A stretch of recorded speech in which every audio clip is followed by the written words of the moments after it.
10 years. Myself, about 60 years.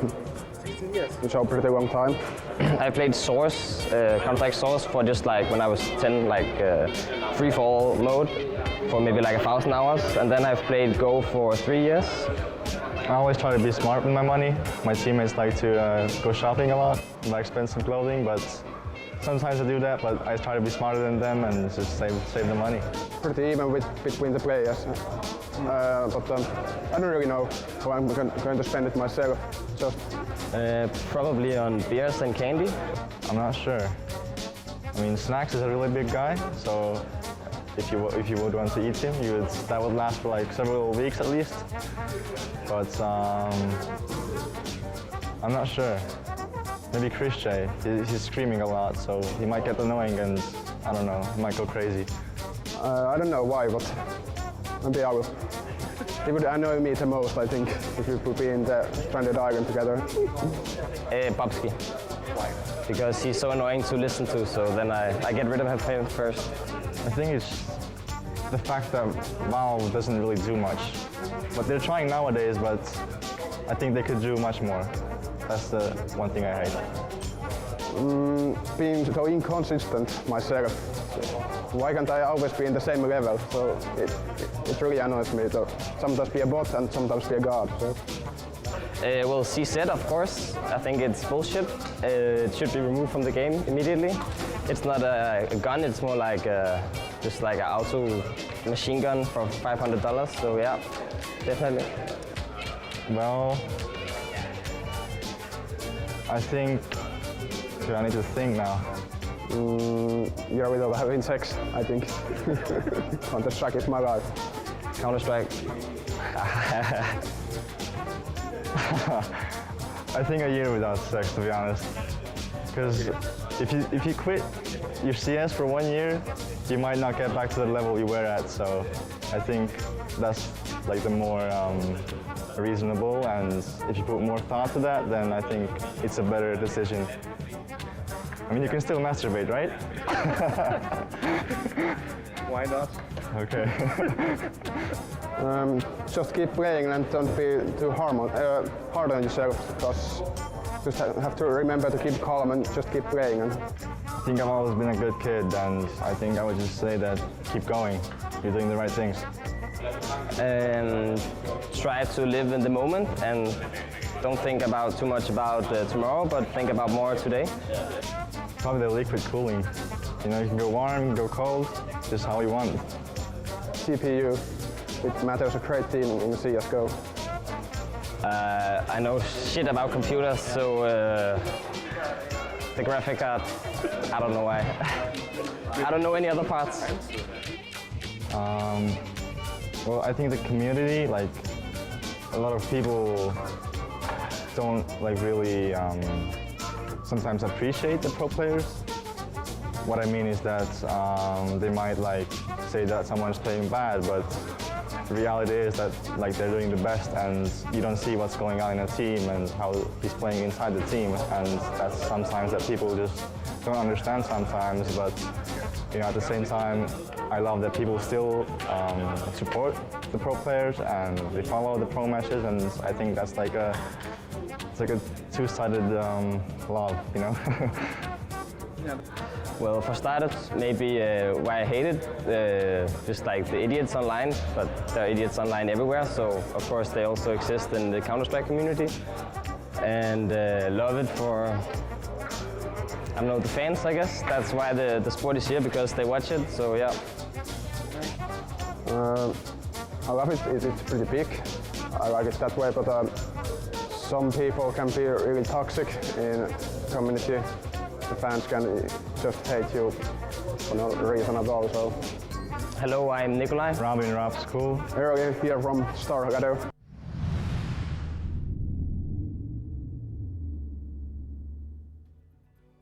We've switched up the desk once again for a tale that's as old as time. It is Renegades versus TYLOO, and we're not even at the age of minor. It is definitely StarSeries Season 6, and this time around I am going to be joined by Sponge and Sean. How are you guys doing? You ready for this game that we've seen so many times? Yeah, well, we've seen it. We just saw it at the Face It Major as well, so you just see it time and time again. But those players had their priorities wrong.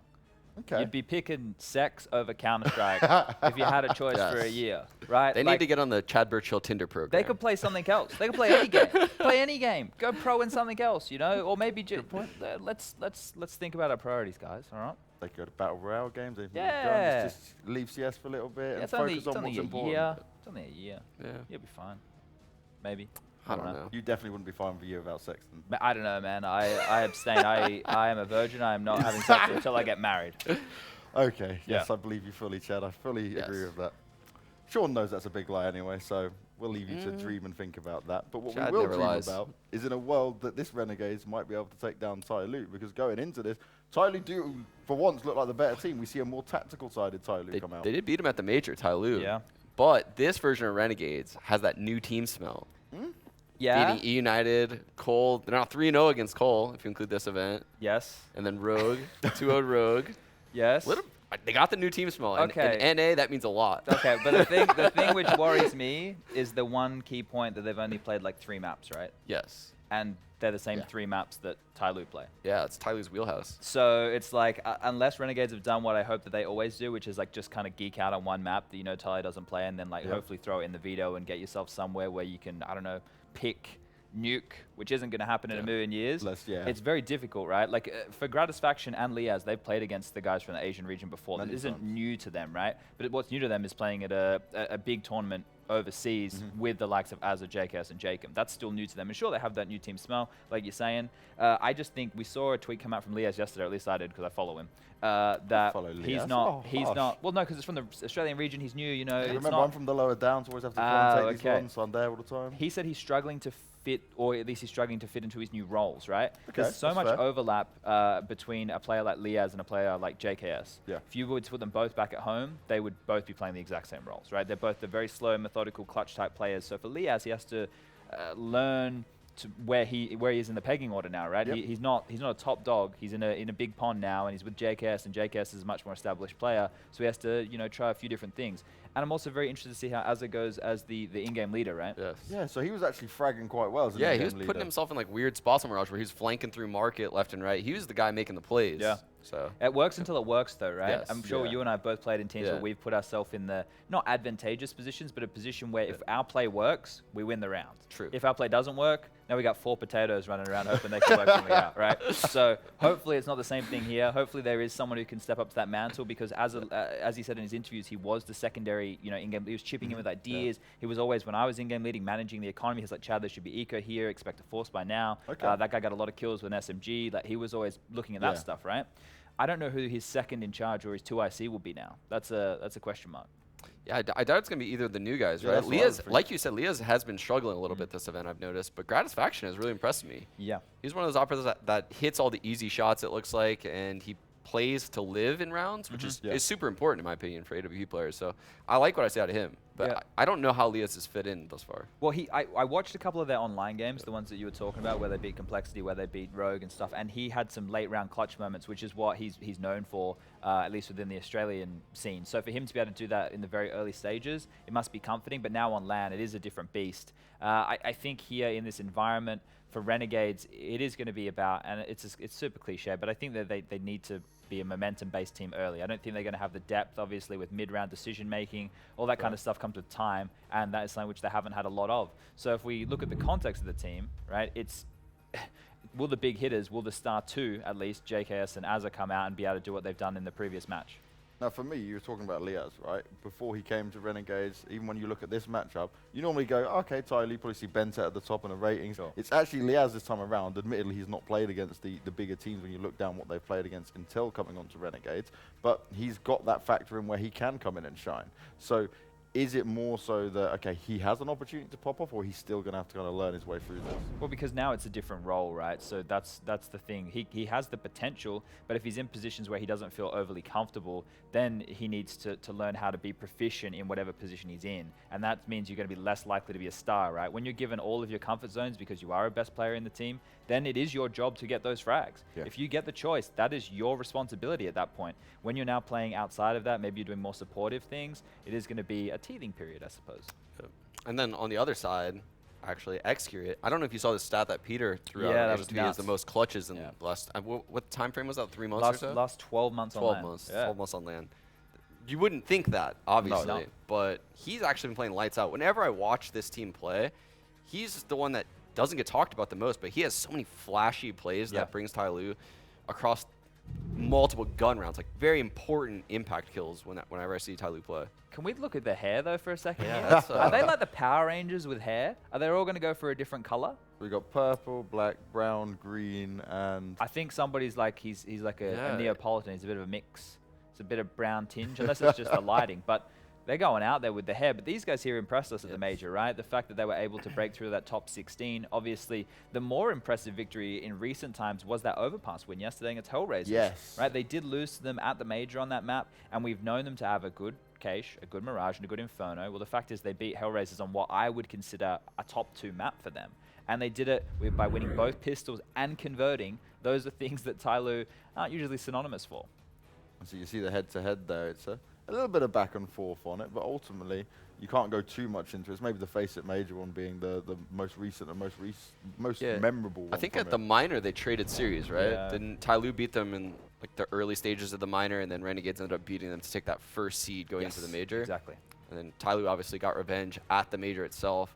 Renegades I think went 0-3, right? It was a very poor showing. It wasn't great, and that's what kind of triggered this roster Yeah. change. I was very vocal on Twitter about the fact that I think there are a lot of parts of this team that could go to other rosters, but they've obviously decided to stick together. Yeah. So not the insta-ban of Nuke coming out. They want to get rid of Dust 2, guessing because they know Renegades have been playing that recently. Well, look, the fact of the matter is Renegades have only shown a very small amount of maps in their pool, right? There isn't a lot of data to look at these guys with the new roster. Azza is a different in-game leader to Nifty. Everything is going to be different. So all those past results you've seen, we have to throw them out the window. And this is where we go back to analyzing Counter-Strike within the parameters of the tournament. What we saw so far was them losing to CyberZen, who, you know, the old team, in my opinion, would never have lost to, and then winning that game yesterday, which surprised me because Complexity were top 8 of the major not long ago, right? So we've ended up on Mirage, which is the one map I say never to play TYLOO on. And the funny thing is they gave TYLOO their best 2 maps at the end. Yeah. Cache and Mirage. Yeah. I mean, they're undefeated on Cache in recent times, and Mirage, not much worse, actually. They rarely lose when you see them play Mirage. Here they lost 2 out of their last 5, but I think that Vici one was a weird one. It was online. Was it I think it was WSG, right, where they didn't have their full 5? I'm 90% sure it's on the ESL Pro League Asian qualifier. The Asian Chinese qualifier that was online. It's best of 3s, and it's like a 8-team double win bracket. I'm pretty sure. I was looking through that stuff the other day. Regardless, No, doesn't count. So FaZe is really their only loss in recent times. And now you look at just the Mirage, right, for TYLOO. Like you said, it's a map they can be very scary on. Yeah. It's their unpredictableness, but now they've added in, actually, we are seeing them use multiple bits of utility in there. We're seeing them execute, actually, as a team more often now. There's been more structure to them. Well, I think the thing is they know what their problem is, right? Their problem is communication, which trickles down to mid-round decision-making. Well, how do you fix that? You practice more so that the mid-round decision-making is already made. You give yourself option A, B, and C, and all you have to do is once something happens, the mid-round caller says we're doing A, right? There's less need for communication, which is harder because you have to build a bigger repertoire. It also makes you easier to read because a lot of your calls will be similar, harder to make stuff up on the fly. Or you just go with the Asian mentality, which they do in a lot of Counter-Strike, which is just frag, just keep repeating, right? I do think the length of the major as well as the length of this tournament allows for TYLOO to basically be boot camping in Europe for, I mean, at this point, almost a month straight. You know, they're getting tons of experience by staying out here at these long events in Europe where they get to scrim constantly, even outside of the event, against other top European teams, which is what they need. They need those reps so that way they get the mid-round scenarios. But looks like they won the knife round. Probably going to end up starting CT side, right? Yeah, I would say so. Somebody's going to wreak havoc, push through B every single round. He's literally insane. This is where we see how, I guess, learned Azza has become quickly of the in-game leadership role, right? Because a team that is going to be hyper-aggressive and one that we know goes for lots of pushes is hard to call against, and he's going to get flustered mid-round. And you know where you don't get flustered, James? You head over to bloody LootBet and use the promo code SLTV, and you get some goodies, apparently. Can't go wrong with that. And they may even want to wait for our predictions and just go with what we're saying. No, don't ever go with what we're saying. It's a bad idea because then you can blame us. Yes. Go with whatever you think. But I think that's a really good point that Sean just made about TYLOO getting so much chance to practice in Europe, right? It's a bit like the hyperbolic time chamber from Dragon Ball Z, where they just like get set thrown the in. gravity Level real up. high. Yeah, man, and they get to learn so quickly. And this is a cool thing because even if they've only been back to their region for a short period of time, they get to go home and the games that they're playing is just like, look at what we learned. You're all just getting destroyed. Obviously, they lost that game to Vici. Yikes. Maybe they just got off a plane. I don't know the exact. But the thing is, you do learn so quickly when you get to play against higher caliber opponents because European Counter-Strike, the mistakes that you get away with against, you know, people from your own region, you don't get away with that against the top teams in the world. Even I would say the top 30 teams just based in Europe, just European teams, would punish you more than what the second best team probably in China would, right? And that's insane. Now, guys, it's at that moment. Prediction time. We're going for it. Where are we heading with this? Starting with you, Sean. I really want to lean Renegades, but I mean, Mirage, TYLOO, they've looked so good. The fact that they've been in Europe for so long, they're getting better and better. Yeah. I'm going TYLOO. I am predicting against Renegades for the rest of time now. Wow. Because every time I predict them to win, they lose. Okay. And not every time I predict them to lose, they win, but at least, you know, that it might help. So you're doing what I do with Gambit, so Adren Virtual doesn't kill hates me. Australian people. I hate Australia. I'm never going home. You can take my passport. TYLOO are going to win. Wow. Okay, so everyone on the desk believes it's going to be TYLOO. I'm very much in agreement with the guys on that one. But you know what also you can do is make sure you head to Hellcase, pick yourself up, trade in your skins, open some cases, you know, all that good stuff. They are looking after us here at the StarSeries event. But it's time to get the game underway. It is going to be Mirage. I'm sure it's going to be action-packed with both TYLOO and Renegades, as always. So Harry and Vendetta, it's time for you guys to shine. Everyone going to be side in the way of TYLOO over on the desk. Even now, Chad. Well, I mean, Chad was smart, right? Because he's like, oh, I'm picking TYLOO, but the reason is because whenever I pick Renegades, they lose. Because then, you know, now if TYLOO win, he's like, yeah, I picked them. Renegades win, he's like, I tricked the system. You know, like, guys, it was all me. Jinx here, yeah. You know, I got some faith in the boys, I'll be honest. They made a few changes. They look, you know, a little bit different. Whenever I end up casting these guys, they always seem to do pretty well, though. So I'm hoping they can show up and surprise us today, Halvor. I'm excited to see Kratos Faction and Liaz now in this roster, see how it does mush together. Of course, they're kind of missing that stable IGL role that I think, you know, Nifty would have bought into this team. That's something that is going to be missing for them, I guess. And, at least for now, they have brought back Kassad. I think, as I mentioned that in an interview after either day 1 or day 2, that is meant to be a permanent thing. So seeing Kassad back in action, that's going to be beneficial for Azza. That's going to speed up his progress and just coming to grips really what it means to be an in-game leader, right? So that should do wonders for them. It might be a little bit soon to expect a whole world of difference in this tournament, but you know, it's a step in the right direction, and it's a lot of valuable experience for Azza as well. So definitely an interesting squad to see. They've been doing really well for themselves in EPL, obviously. We've been able to cover them there. Haven't gotten off to the greatest start here yet, but it has to be said that they looked a lot better on day 2 than what they did on day 1.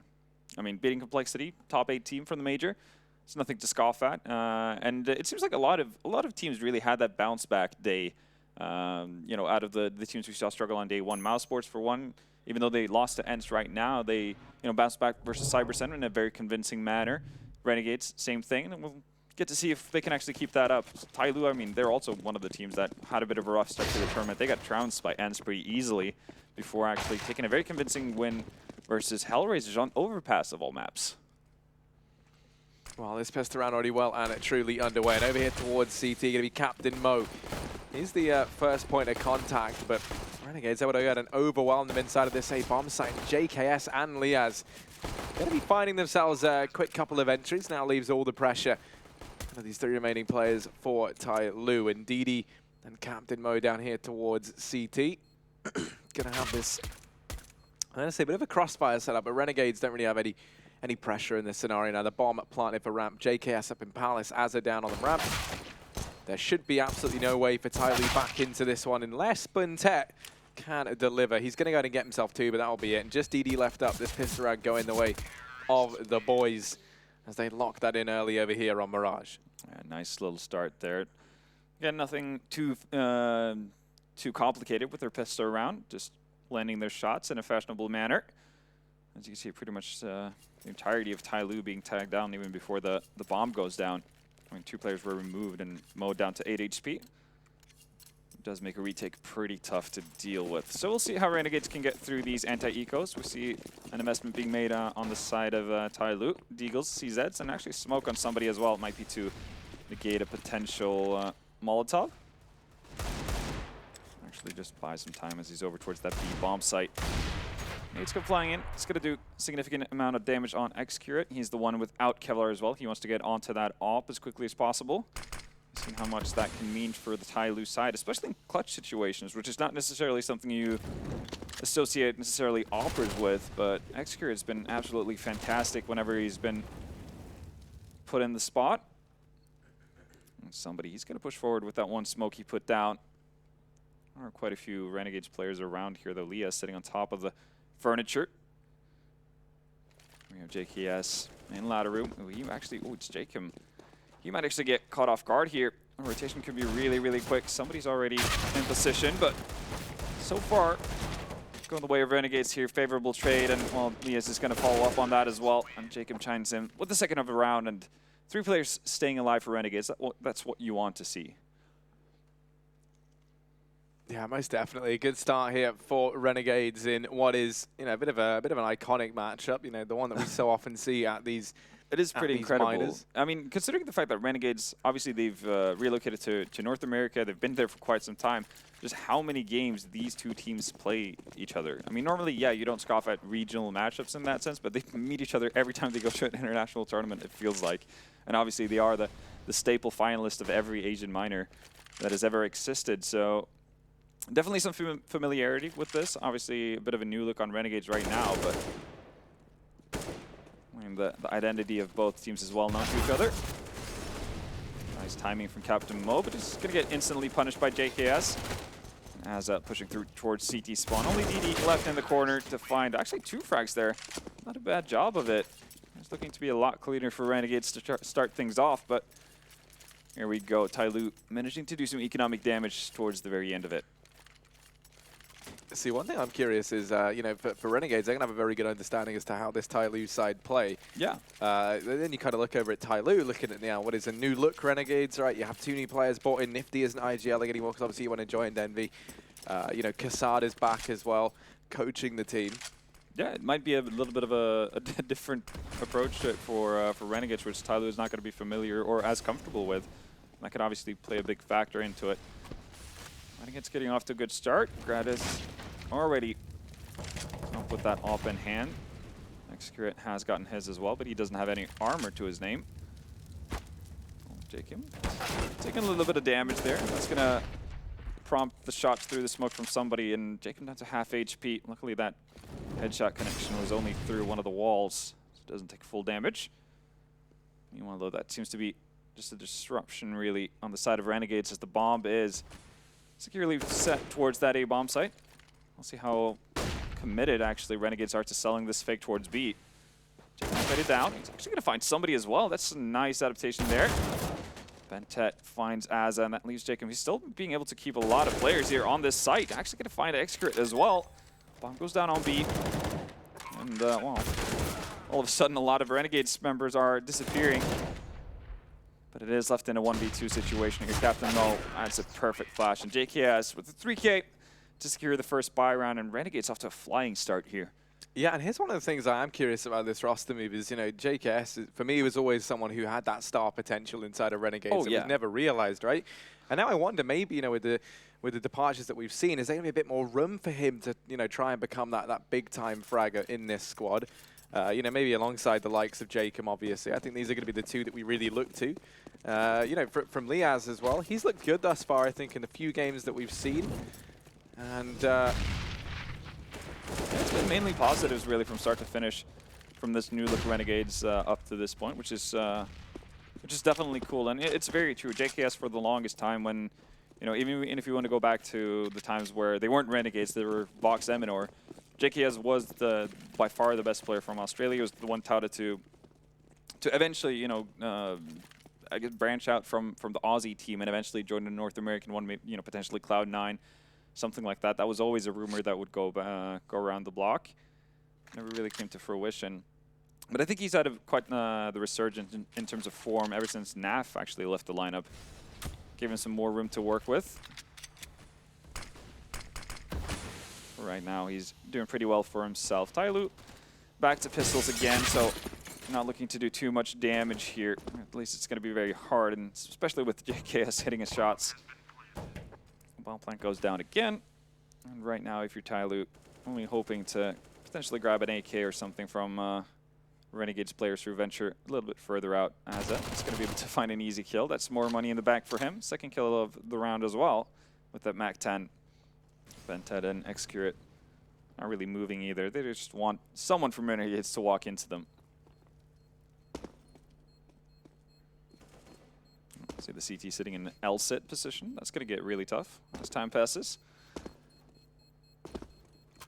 These CTs do have pretty strong thighs, though.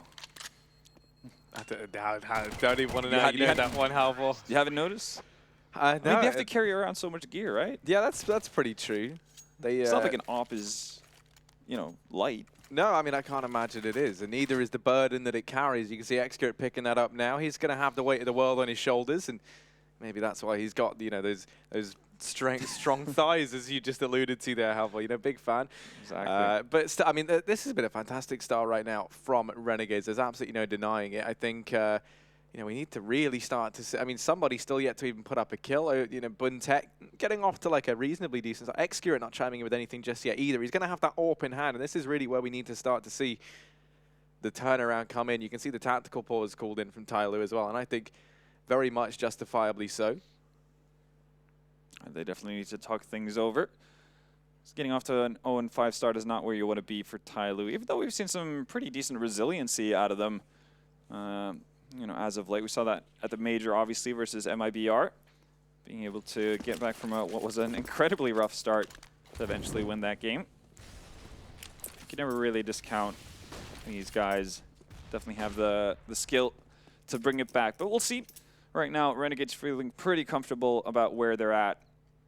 The double op setup is going to come out, and it's somebody to actually be that secondary op. That's probably because he's playing over towards the B bomb side normally, but he's playing a bit more of a different position here, up on catwalk. Well, the guy who normally is the secondary opper is going to go to work with the rifle. Does find Azza, but it's pretty quickly traded by Liaz AD.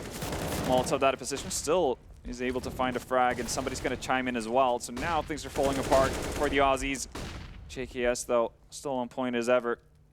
9 frags to his name, but brings up a flashbang as DD goes wide to find the angle that leaves Gratis, and he's going to get taken out by somebody. So I guess the change up in a secondary op isn't the worst thing in the world that could have happened to TYLOO. Somebody makes his presence felt on the game with his 2 first frags.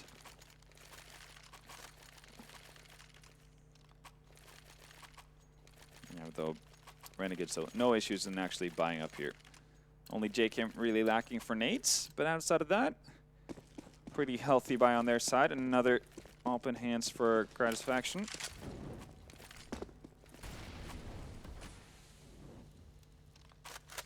Yeah, for Renegades this time around, it looks like a just a simple A play for the most part. All of their players here over here towards ramp, lining up the smokes and flashes, ready to rain on in, and DD down in the sandwich, going to have to try and hold his own. The first man that does get across, that's Jacob to fall. Liaz having to trade things out. Now Captain Mo barreling through the smoke. TYLOO.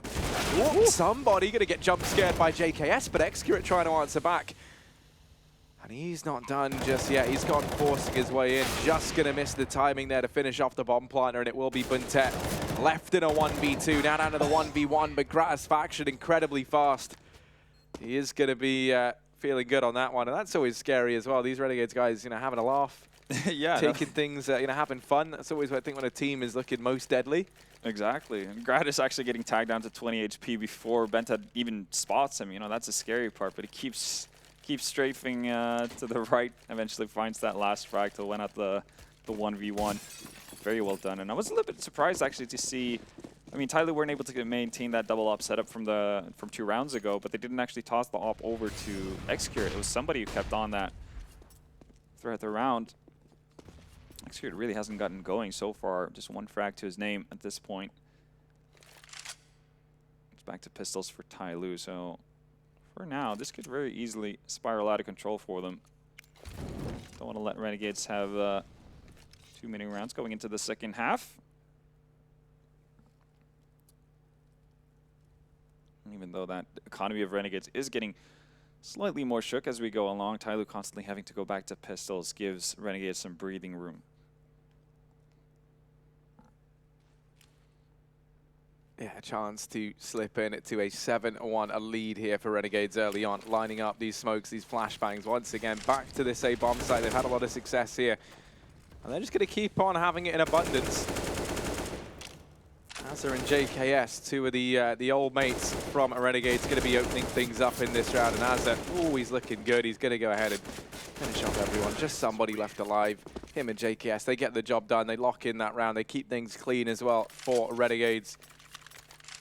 That's what you like to see. And it feels like JKS, every time he's ventured towards A-halls, has found an opening. He's just seemed to go by completely uncontested, as the scoreboard kind of shows as well. 13 kills to his name, only 4 deaths. Yeah, even though it might seem like the other guys on the team is lagging behind, that's merely just a case of them not being able to, or allowed to get into the action before JKS potentially has just taken them all out. It's a nice little problem to have, really, if you're Renegades at this point. Once again, it's going to be pistols. Seems like TYLOO really want to go back to this double op setup. Eventually, JKS saved by Azza. Find 1 frag of his own as well. So even with 3 players towards that A-bomb site, no frags to be found for TYLOO, just some damage, but that's really not going to be good enough at this point. This stage of the game, you really need to get rounds on the board if you're TYLOO. 8th round coming in from Renegades, and well, again, TYLOO not seeming too interested in actually pushing forward to potentially grab a weapon. So again, bit of a standstill.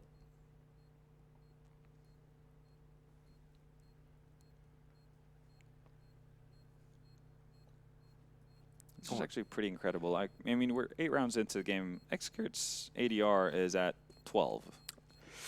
Yeah, he's not been getting off to the best of starts, especially when you kind of think about it. He was like a real kind of diamond in the rough for TYLOO. It felt like when he first joined the squad, and then there was the whole thing about, you know, him and Tech just clutching out cooling rounds and things like that. Like, you know, who was doing it between those two. They swapped that around for a bit, and now it's also like, you know, those are always the two, in my opinion, that you look to within this squad.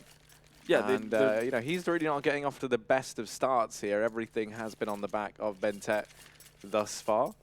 And even that hasn't resulted in too many rounds, as you can see on the scoreboard. It's unfortunate. Execute definitely needs to step up his game. And this might be the round to do it as well. Double ops again. Somebody has had some impact with it at least. Now it's on his teammate to join the fray as well. Different look from Renegades this time around, not necessarily committing early on with a bomb towards that A-bomb site. Spreading out rather thin, potentially expecting some sort of aggressive moves out of TYLOO. And I mean, you can't really fault them for thinking that way. TYLOO haven't had too much success with being passive. There we go. Gratis is nearly rewarded for his patience. Does do some damage onto somebody, but not enough to get the kill. They know that at least there's one up towards that B area, and probably not going to be Excurate as well. But it does mean that Renegades, they are going to back off from the B halls, gather up. You can see smoke coming out into mid as well. So delayed mid take here from the Aussie side. No real positioning from TYLOO's end really to be able to combat this either.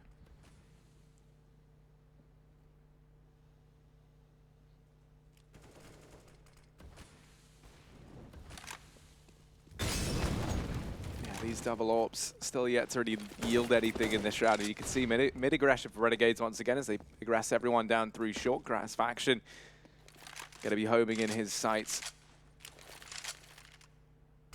This position, Jacob looking like he might be the man on the entry, but somebody is there to open up. Immediate reply from Grass faction, and now it's Bentet. Bentet rather trying to hold off inside of the bomb site. Frags going left and right, but Excurate and Captain Mo left up 2 on 3 as the bomb goes down, and Excurate pushing on in. We mentioned how this man is very, very capable in the clutch. Well, he's got a teammate with him this time around. It's Gratis faction in a 1-on-2, and Excurate Going to go ahead and start lighting up that scoreboard, making his way up slowly but surely. On the back of him here, they're going to be picking up their second round. The AWPs carried forward as well. It's a big pickup for TYLOO, and yeah, just what we needed to see as well. We did it yesterday, you know, when Fragsters needed a little boost. We called that Dragonfly for not being too impactful with the AWP. Immediately followed that up with 5 frags in 2 rounds. Execute here, 3K of his own, and a vital time for Renegades as well, swinging that 2v3 into a victory. They're actually going to go for a tactical pause right after this, probably trying to think things through. If you're Renegades right now, obviously you have the option to speed things up. You know that TYLOO are in a situation where if you reset them, that pretty much means that half is going to be Renegades to lose, really. They're going to have everything at their disposal to win out and get such a surmountable lead, or insurmountable lead, that TYLOO just might feel deflated. So TYLOO just thinking about every potential option that could get thrown at them. Let's see how they prepare. Not as many laughters, or not as many laughs going around the Renegade side this time around as TYLOO pick up the first round in quite some time. Yeah, they want to get straight back on that ball, straight back into chaining these rounds together. They know with only 2 players surviving, that reset potential has come in, but somebody holding their secondary AWP forward, going to be shutting down Jacob over here in mid. Now, Renegades, man down. First time in a long time we really see them have to play with this sort of man deficit off the back, so I'm curious what they do to adjust. They're going to try and boost Azza up into the window. Aaron's here. X-Grip homing in his sights. Not too aware that a man might have crossed just yet. Doesn't seem to anticipate that that was possible. So Azza might go unnoticed, but oh no. Bentet's found himself the bomb over here in the apartments. X-Grip going to chime in with the frag onto Azza, and now it is just Liaz and a JKS left up. The new boy in Renegades, along with the seasoned veteran.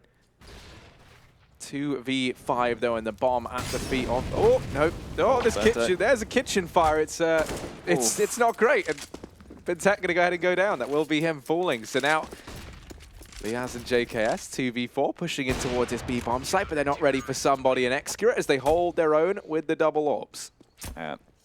Double ups finally coming into play here, doing a big job for TYLOO. Means X-Kurt has already gotten up to 6 frag. He was sitting at 1 for the longest of time. That means his ADR is getting bumped up as well. He's finally joining the fray, and that was definitely what was needed on the side of TYLOO. They've had 2 rounds now where they actually survived with both ops alive. This time, only dropping Bentet. So that economy as well is starting to look a little bit better at least. Might not be ideal for a potential buy if they were to lose this one, but again, so much better than what they were facing initially. Also, this bank of Renegades is starting to slim down as well. They're looking at a potential eco if they were to lose this one.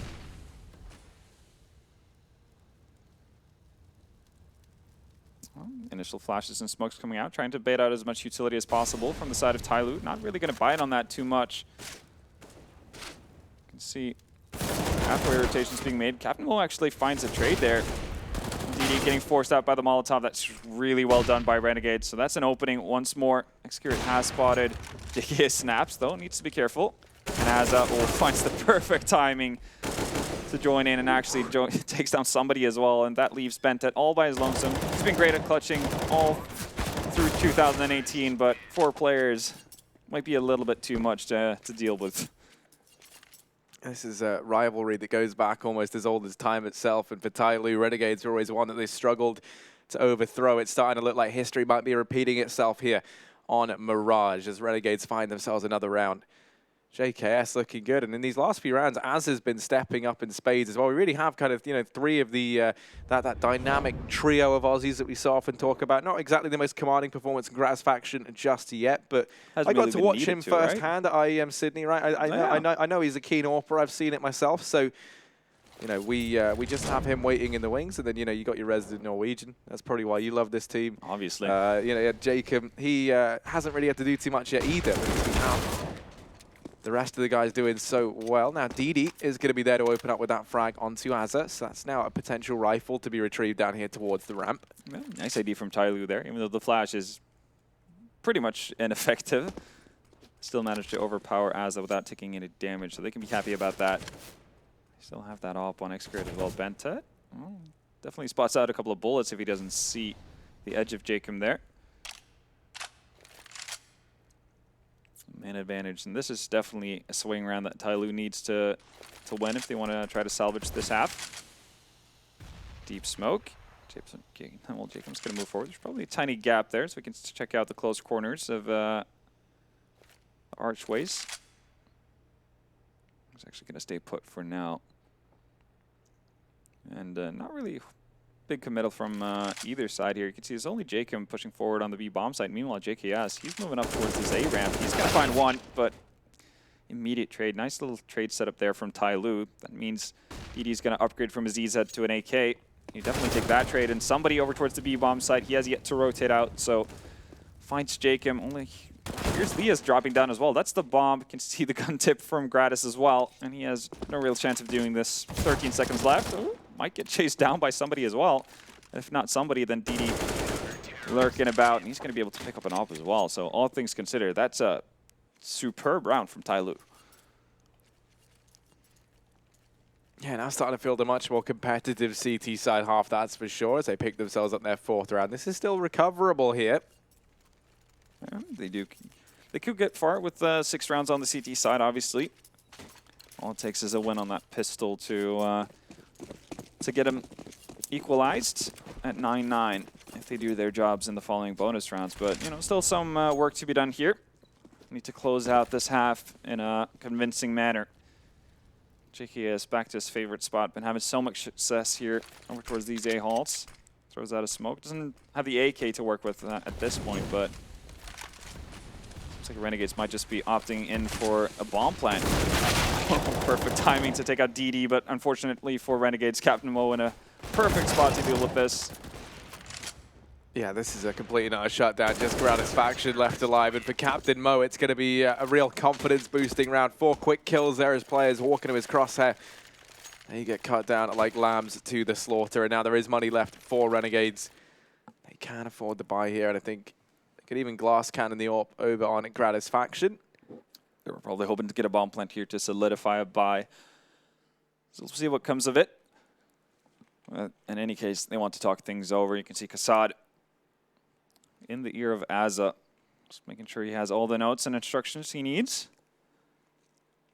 And obviously, if you're Renegades, considering how good of a start you have, you can't be too happy about the half ending, you know, potentially 9-6. Even though it's plenty of rounds to work with going into your second half, you would have liked to close that out stronger.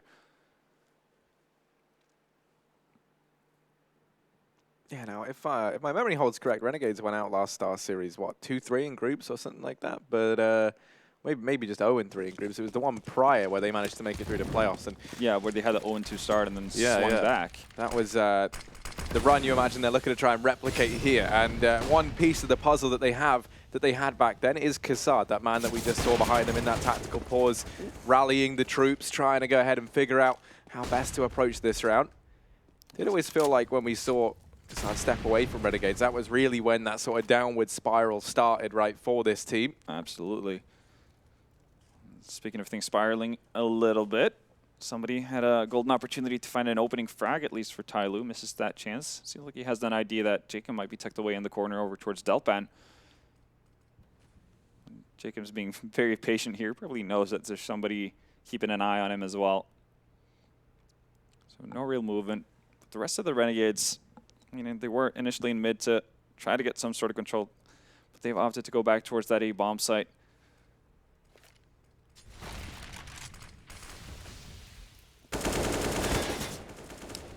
Walking into Captain Mo. Here's the first line of defense. And there is still a man hiding down in Sandwich. That's going to be DD. Now he looks to try and emerge into the firing line. He runs, and actually Gratisfaction going to burn him. But Captain Mo,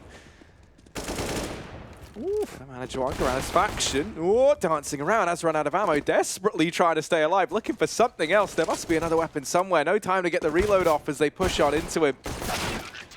And ultimately, you know, it's the scavenger hunt at the end, the lack of ammo, it all piles on up, and TYLOO going to be finding themselves a 6th round and try as Gratisfaction might. So 6-9 at the end of the first half. Pretty good recovery, all things considered, from TYLOO. They win 5 out of the last 6 rounds there to make that a much more respectable CT side. Yeah, definitely what they needed. did get to see Execute get into the swing of things to help that comeback.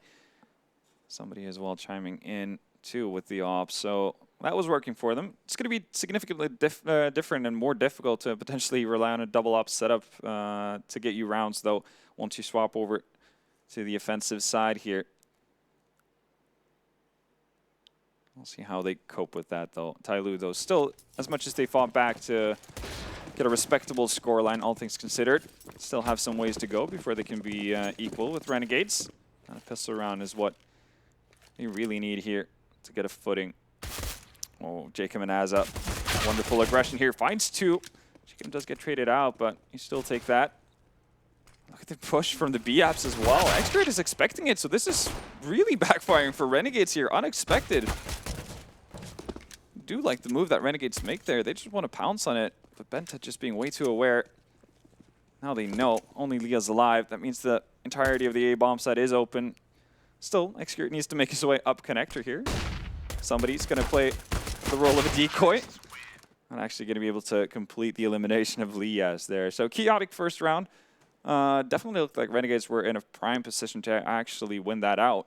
I was so sure that when you had the 2 players pushing through B upper, that's the right move in my book from Renegades side, because you have to help out Azar in that kind of situation. Otherwise, it's just going to end up being a 2-for-2 trade, and the T's can go back to basically resetting the entire round. It becomes really tough to play that CT side at that point.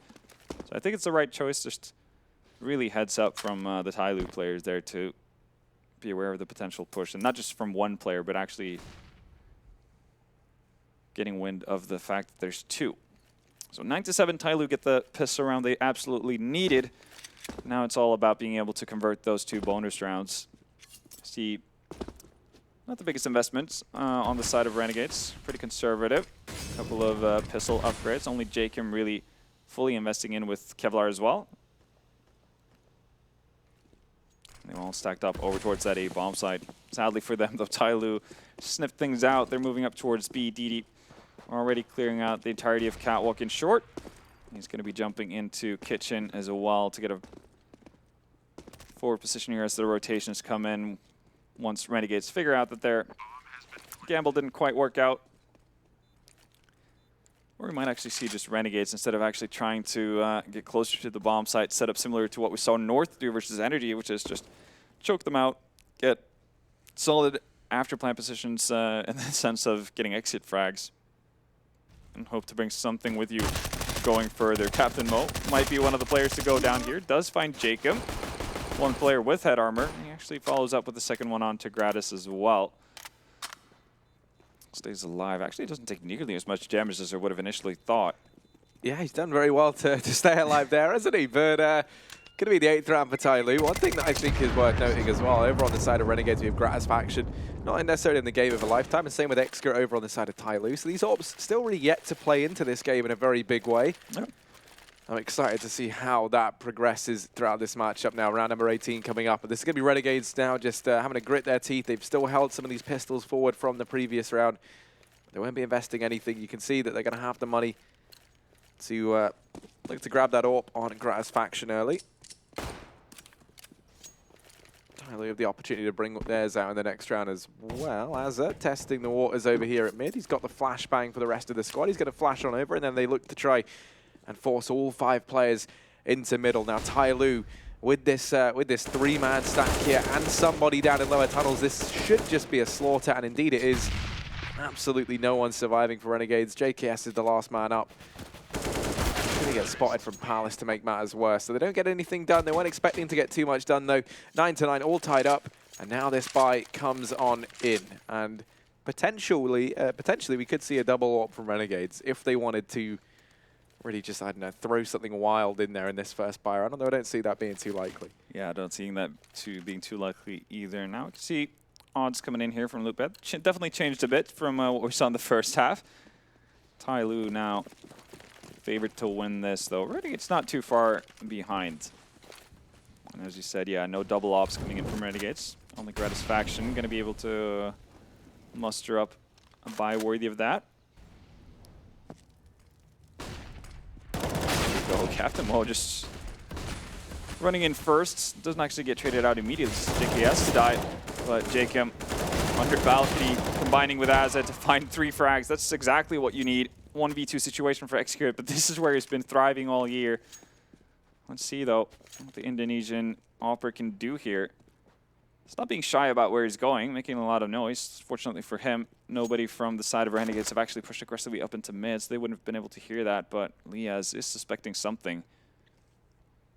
Execute going to go creeping on forward up against the 2 new boys from down under. Liaz spots him out, and he's going to go ahead and pick that kill up, no problem. They had the potential to run the double up there, picked up, and I think they decided against it. That's what it looked like. They were having a little discussion before the round ended. We do just cut away, but Renegades coming in with a swift return. Going to look to try and maintain this lead here on Mirage, up 10-9. Not quite letting TYLOO say that they've been in that lead just yet. And indeed, they just keep the one AWP in play for now. Just keep them mobile. And again, if they can find rounds without having to, I guess, go for the backup plan of playing double ops, then that's perfectly fine. Early Molotovs to get some mid control. And Renegades deciding not to fight through it. TYLOO at least get the part of the map that they want to start things off. See more posturing towards middle of Renegades than what we saw from TYLOO on their CT side. Obviously, we saw a lot of ecoing from TYLOO, so that might come into play as well. That might be a significant reason for it. And initially, you actually had Azza playing pretty far up and onto short there. Just decided to rotate it around entirely, just making sure nobody can boost into window, as there's 2 players on the side of Renegade inside of connector right now. Actually, Lee is going to get taken out by the smoke, but they're not expecting Jacob to be in that spot. DD, though, quick to trade, and JKS, you're going to have a really rough time defending this bomb site. Finds DD, but Captain Mo from Abs immediately on point, and TYLOO playing a great trade game right now. Leaves Gratis all by his lonesome. Does have armor this time, which he hasn't had in the previous rounds. He has picked up the op, but 3 players is a little bit much to take on, especially with no defuse kit either. He's going to decide to back off and try to hold on to this going into the next round. He's been playing a little bit of KZ, perhaps, so a little bit of B-Hop. He's looking good right now, but yeah, 10th round for TYLOO. They're keeping this close, keeping it competitive here in this second half. All tied up once again, and 3 players staying alive. Money going to be made here for TYLOO. Yeah, speaking of money, no money really to be seen on the side of Renegades. They get immediately reset as well, which is why it's so important that Gratis actually holds on to this off. He's pretty much going to be the only player with any sort of firepower on the CT side. And we haven't seen too much aggressive opping from him so far. He hasn't necessarily leaped into angles in hopes of finding an opening. They haven't really needed it. So we give a shout out to NVIDIA. I see the graphics sponsor for this event, and I mean, I can't even think of a time I didn't have an NVIDIA graphics card in my PC. It's kind of just the go-to. No, me either. Yeah. And you know, you were once a pro, so maybe there's a link there. You know, maybe we can. I think delve deep basically, enough. yeah. If you get an NVIDIA graphics card, you do become a pro eventually. Yeah. Okay. There That's we a go. guarantee. That's the Harry guarantee, though. Okay, so just going to put that on me. That sounds absolutely perfect, Halvor. You've done a great job of shifting the blame there. Absolutely. I do what I can. We're not playing the blame game, though. We're playing Counter-Strike. We're in this 10-10, all tied up, and it's split right down the middle. You can see TYLOO, they've done a great job of getting back in to this game.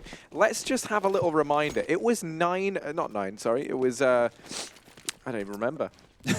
It was I've really struggled reading off of a board just now, Halvor. I don't even have this written down. It was 8-1 at one point in time. Ooh, Gratis. Here he is with that AWP, going to try and be the catalyst. And oh my goodness, Gratisfaction onto 2, going to start to back out of mid. Has gone ahead and opened up this round in a massive way for Renegades. Repositioning now over into the window. The bomb on the back of somebody. As he aggresses up through connector, and Gratisfaction on the other side. Not aware just yet. That smoke is down, so it's handed over connector control to TYLOO, and they're going to look to try and take that all day long. There are weapons down in mid that Renegades would love to pick up. Keep your eye on Jacob as well, by the way. He's all the way up through Palace, and he's going to be getting a lot of information on the back of this. Eventually, Renegades might give him the green light. Oh, Gratis is really coming into it this round. Finds the 3rd frag, and that is actually going to be the green light for Jacob to actually push around. Slowly start to circle around these 2 remaining TYLOO players, but honestly they're very split up. Actually, the A-bomb set is completely open here, so somebody could get a bomb plant. Ooh, gets spotted out by JKS.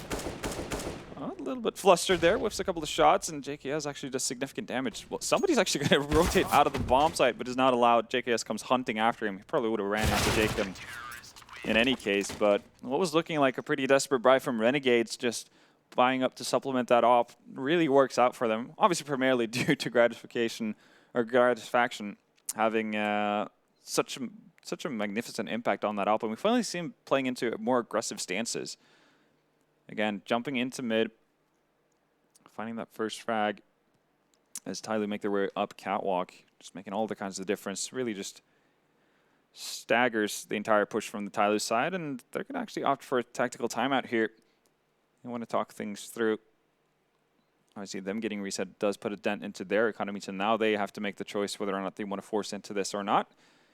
They do have a fair bit of money on 2 players. That's Captain Mo and Excurate. Bented also not looking too unhealthy, so they will be able to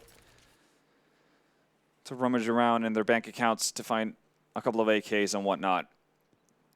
See Gratisfaction. I want to see a little bit more, a little bit more of that aggressive AWP Gratisfaction. That was really the first round we've seen him do it, and it looked fantastic. Now, this round he's going to be holding on to mid once again. DD with a bit of an alternative flash, not what he was intending. Yeah, alternative. That's one word. We'll call it that. Down here, over here towards lower tunnel, it's going to be somebody and the gang. Oh, he doesn't have the range for a Macton here. That's why he's holding up on the angle. Jacob might be inviting him to a bit of a battle. Somebody playing with fire here now. He's going to get some backup. Oh, Jacob still comes out alive. 16 HP to his name, but he's done all the work that's required of him. That was it. Again, nice adaptation from TYLOO. I mean, nice adjustment.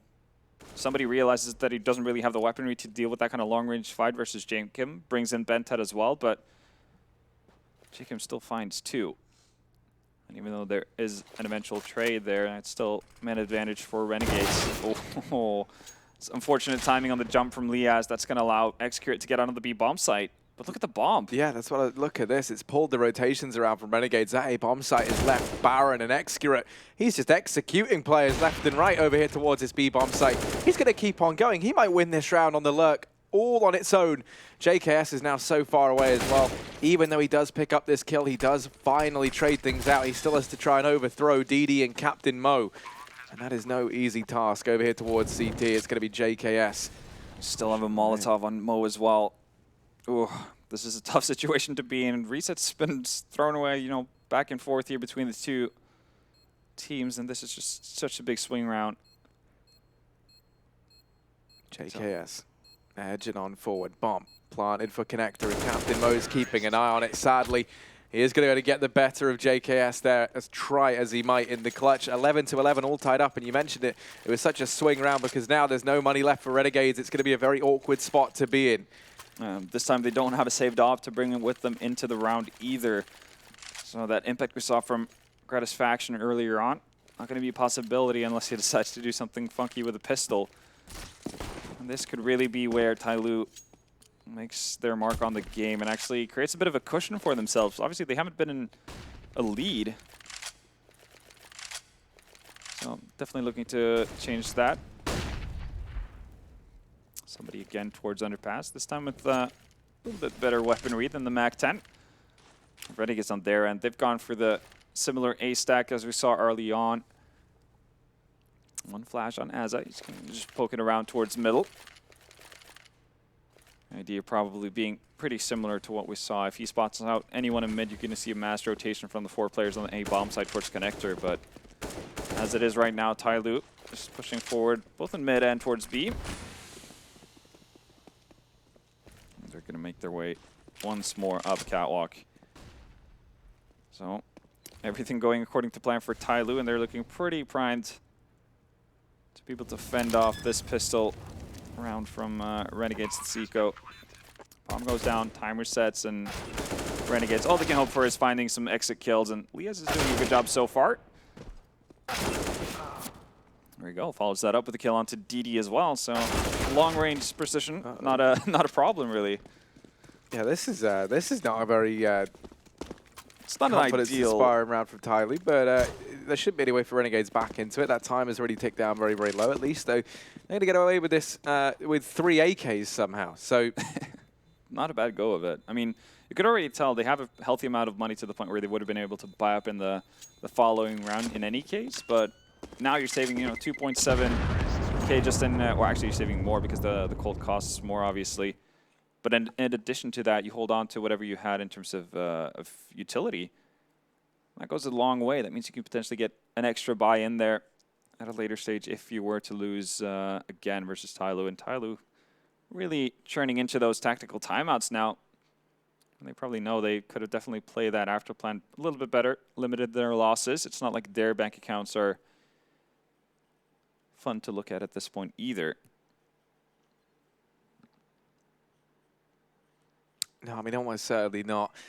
For me, real worry right now is Bentet still being reasonably quiet, but TYLOO are in the lead, whatever. They're making this happen. They're playing it as a team, which is usually he's the man we see up at the top of the board. Still have yet, though, to see how much it's going to matter because it's been Captain Mo. Not really a name that we associate with being someone up at the top of the board for TYLOO, putting up the numbers right now. And you can see those odds on your screen brought to us by the wonderful people over at LootBet. TYLOO very much the favorites in this scenario now. Been a bit of a turnaround from the early days of this match. 12-11 is the scoreline. TYLOO in the lead. And let's not forget, this was 8-1 in favor of Renegades at one point in time. This has been a colossal effort from TYLOO to bring it back to their advantage now. DD on the other side of that smoke down here towards connector is him and somebody look to try and push on up the bomb. And Bentet over here towards ramp. This aggressive setup from Renegades towards ramp might really catch them off. Only 2 players, from the looks of it, from TYLOO are going to be able to go up there. So Renegades went out that fight. That's bomb drop. That's, again, a retrieval mission at the hands of TYLOO instead of actually just making sure they get control over the bomb site. Let's see how much success they can find here. Oh, Shadow's already even spotted by JKS. Yeah, he's going to put down the Molotov to isolate everything. There we go. Yeah. Love it when the resident Norwegian going to be stepping up. It is just Captain Mo. We highlighted, though, he's been top of the board for TYLOO, and if any man right now is inspiring the confidence that a 1v3 is possible, it's going to be him. Kratos faction. A lot of angles to keep an eye on, and they haven't spotted him get out of Palace, but he has to turn his attention back to the ramp. Jacob's there. He's going to go to complete this round as he picks up 3. So that will be our Norwegian boy, at least in the server, picking up a 12th round there for Renegades. Yeah, and again, it's off the back of that aggressive setup, really. JKS taking so much attention away from Jacob here. You can tell how much time he actually gets to deal with that second player. Again, nicely crouched up behind the smoke to find Captain Mo as well. Renegades get that 12th equalizing round, and they're going to be laughing all the way to the bank at this point. Full buy, full utility, and that's not not the same case for TYLOO. They're rocking Deagles and ZZs for the better part of it. Only Bentet with armor as well, and Jacob's feeling it right now. Aggressive peek into mid, find somebody. Gratisfaction is going to follow that up with a frag on to Captain Mo. Now, a bit of a desperation push coming in here towards B. Liaz is already in a position to deal with this pretty nicely. He has Aza pretty close by as well, as long as he remains around the corner. Liaz actually might decide to fall back as the smoke fades. There he goes, last one out, drops off, plays this as safe as possible, even finds Excurate as he pushes up, and that leaves Bentet alone. Aza. Short work of DD. Bentet's been spotted already. Jig is up. Bomb. This is not going down in this round at least. As is there. Plan B for that B defense. 13 rounds for Renegades. Back in the lead once more. TYLOO just not able to get any sort of significant lead throughout this game. It's all about always been Renegades in the driver's seat in that sense. Now we're going to see another buy from TYLOO, but it's not an impressive one. I mean, they do have utility, but somebody's rocking an MP or MAC-10 and an MP5 on Excurate. Hasn't been a lot of op action on the side of Excurate here on the T side.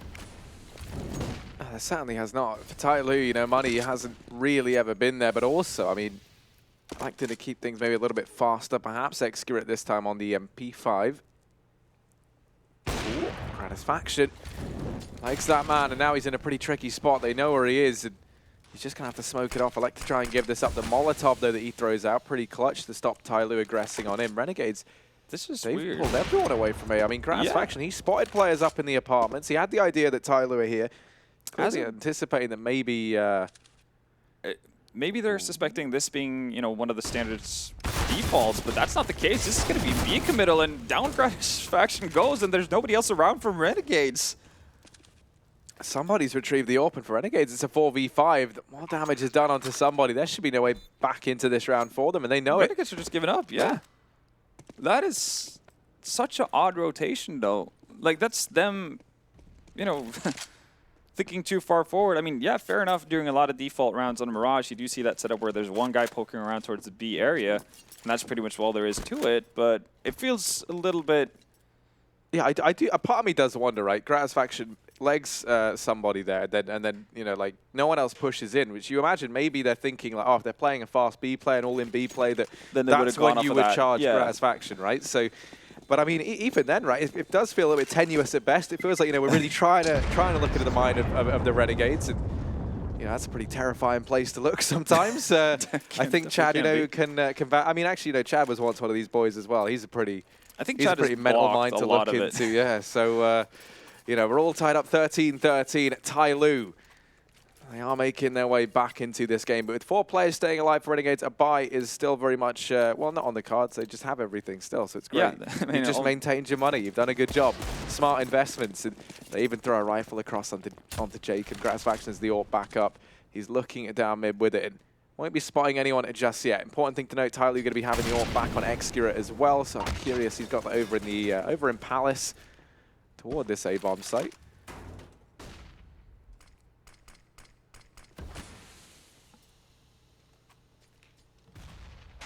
TYLOO just sitting around pretty much, potentially hoping to see some aggression coming out of Renegades. That hasn't really been their forte outside of more or less one round from Gratis Faction.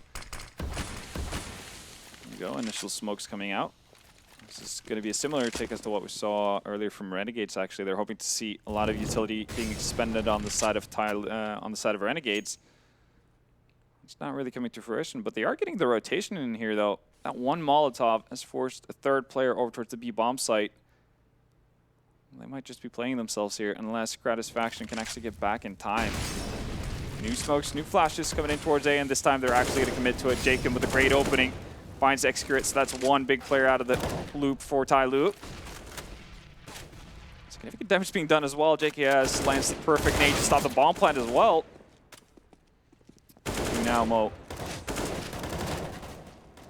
There should be no way back into this for Captain Mo.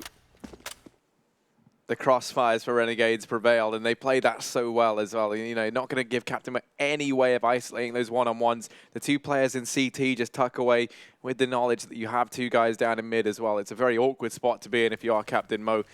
Only other thing you really could have looked to do would be try and force your way in towards CT, but there was a crossfire there as well. Everywhere you go, Renegades had their, you know, their backs covered, I guess. And yeah. 14-13, Renegades back in the lead now for TYLOO. It's going to be crunch time. They've gone for this partial buy. They have an investment in the next. It's a fast B play. This worked for them in the round prior. They're going to go for the same sort of thing, not committing off the bat, trying to dodge this early utility that Renegades throw on in. Hoping that they're gifted that free rotation once more. They're going to go through the smoke, but this time Liaz a chance to go ahead and, I was going to say make like a frag movie play, but maybe not. They're going to go running on into him. Liaz, players still up in the apartments, but Azza here to help on out. And between them, they lock in this round. They keep it quick and clean for Renegades. 14-13. That was probably the easiest 3K Az has had in a good while. Liaz just taking so much attention from most TYLOO players charging through the smoke. And as you can see, nobody's even looking at him. There we go. Yeah, that's match point the way Renegades now as well. So that's a pretty awkward spot for TYLOO. We need to see them win 2 in a row to take this one through to overtime. It would be our first game of the day going to OT, which you always love to see. Gratis Faction, look at this. We said we wanted to see a bit more combat AWPing, a bit more aggression from you. Don't get more aggressive than that.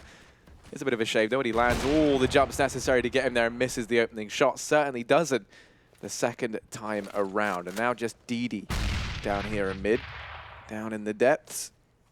He's going to be held back by that smoke for now. The rest of the TYLOO boys between Ramp and Palace, but something has to start going their way sometime soon, or else this could easily be a Renegades game. JKS down in CT. Holding the sandwich. Not quite spotted Bentet there. Here we go. This information given to Jacob, so he's ready for what's to come in JKS. Just pinpoint precision. That's going to be the game for Renegades. 16-13, and they do eventually close out what was a great start to the match for them. We saw TYLOO battle back in impressive fashion, but Renegades with the new lineup finally take down an Asian rival here. Yeah, it's not the cleanest win for Renegades. Like we say, they were 8-1 up at one point in time. To end 16-13 still does mean it came down to the wire. But at least one thing they can take solace in perhaps is that it shows that they have that resilience, that ability to still kind of grind out these games. I think it'd be very easy to get in your own head at this point in time and start to fall behind. And maybe that's also one of the things that we can thank Kassad for as well now that he's back with this roster.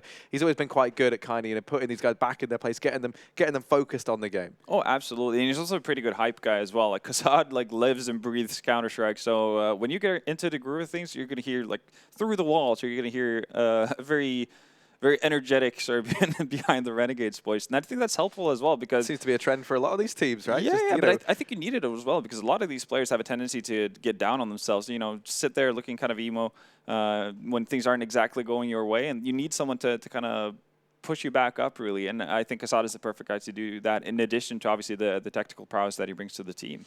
Yeah, so now for Renegades, this means they'll be moving up to that 2-1 spot. For TYLOO, they're now 1 and 2. But were there any kind of silver linings for you there over on the side of TYLOO? I mean, again, we did see, for the better part of the T side, we saw a pretty good trade game coming out of TYLOO. I mean, they're getting better and better at the fundamentals of the game. I think it's unfortunate for them that they get into the economic battle that they do. We don't get to see as much AWPing out of Xcurate. He had a really quiet game compared to what is his average. Yeah, no, I mean, overall, it's not a bad game from TYLOO. It's just Renegades getting the better of them, and TYLOO not being able to really make the most out of it in crucial situations where they have the potential to actually break Renegade's economy. You know what I want to hear even more than you serenade my ears with this, Halvor? It's going to be Frankie and the Renegades guys over at the show floor. Yes, I have the pleasure of chatting to JKS again, and you guys ran away with it at the start, but TYLOO managed to catch up with you. So how did you manage to pull things back? Yeah, I don't know. I think we just made some bad decisions mid-round, and that kind of just gave them the momentum. We played them like 50 times, so it's kind of always like that, to be honest. It always starts out like either one of us being strong and then one of us swinging it back and it being a close game in the end. I was going to say, you flirt with each other constantly on the Asian CS scene. How does it usually go down? Well, I don't know what the record is right now. I think we just literally win like 2 and then they win 2 and then we win 2 and then, I don't know, it's back and forth. So in other words, if you both make it into the top 8, they're going to win next time? I hope not.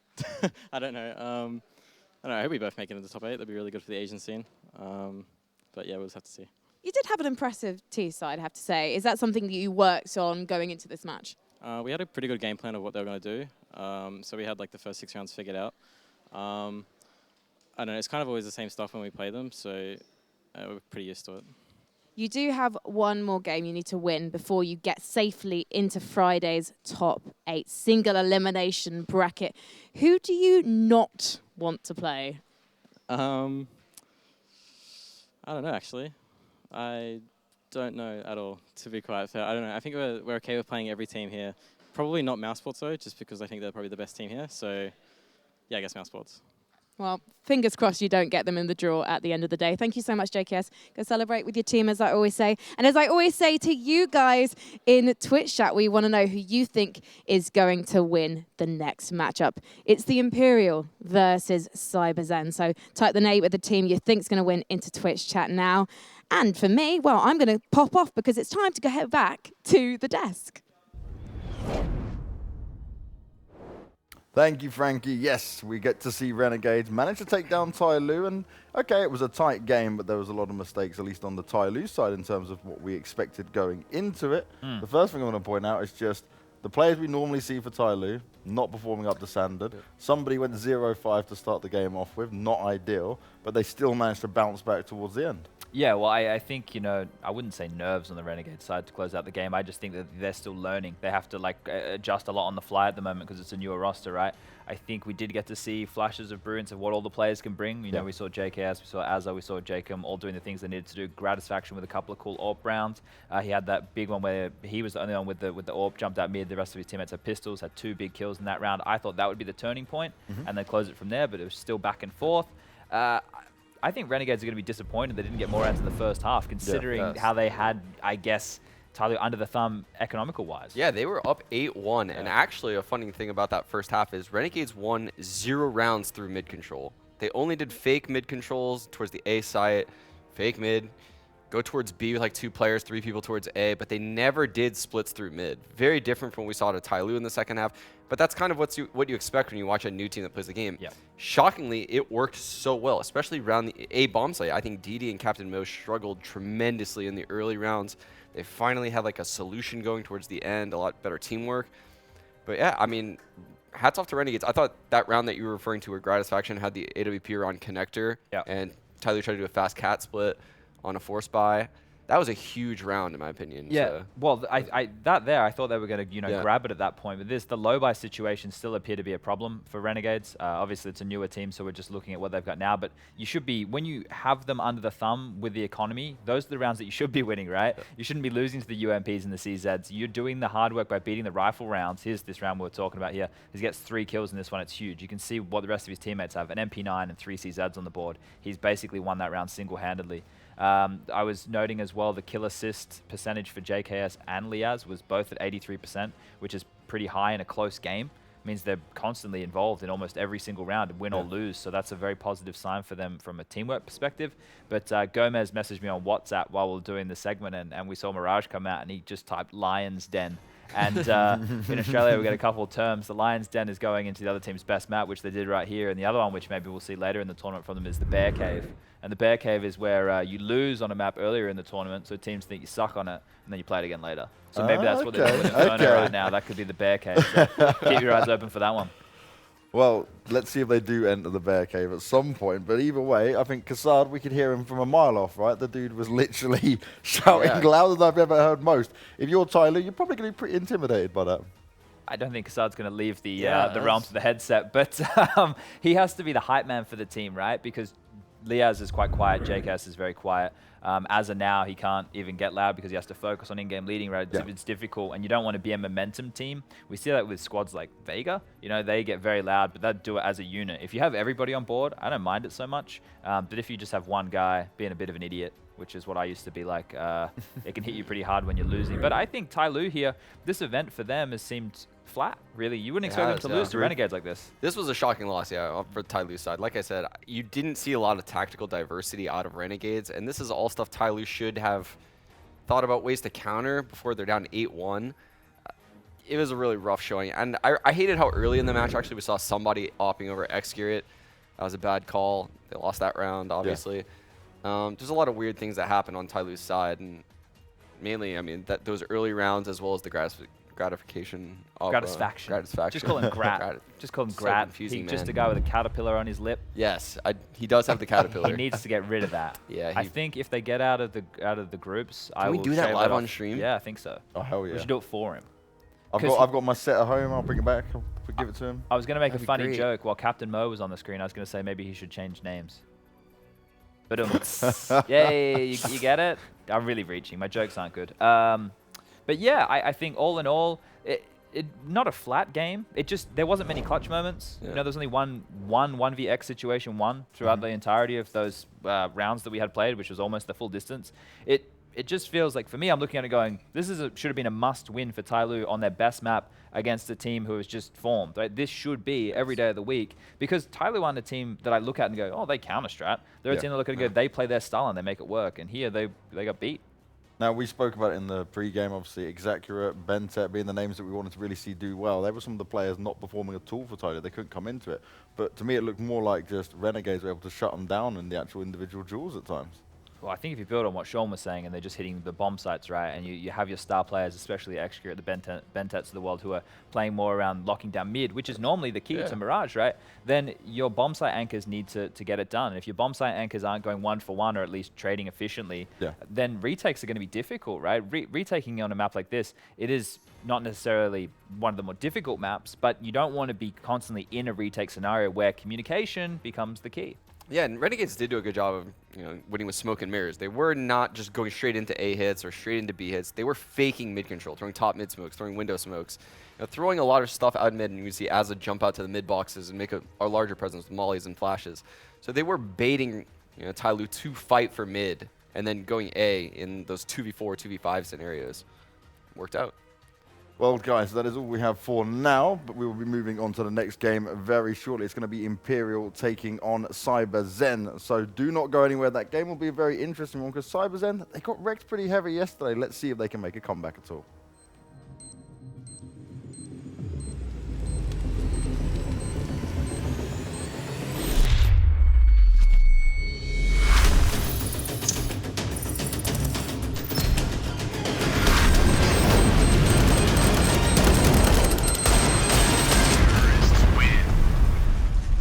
Loot bet.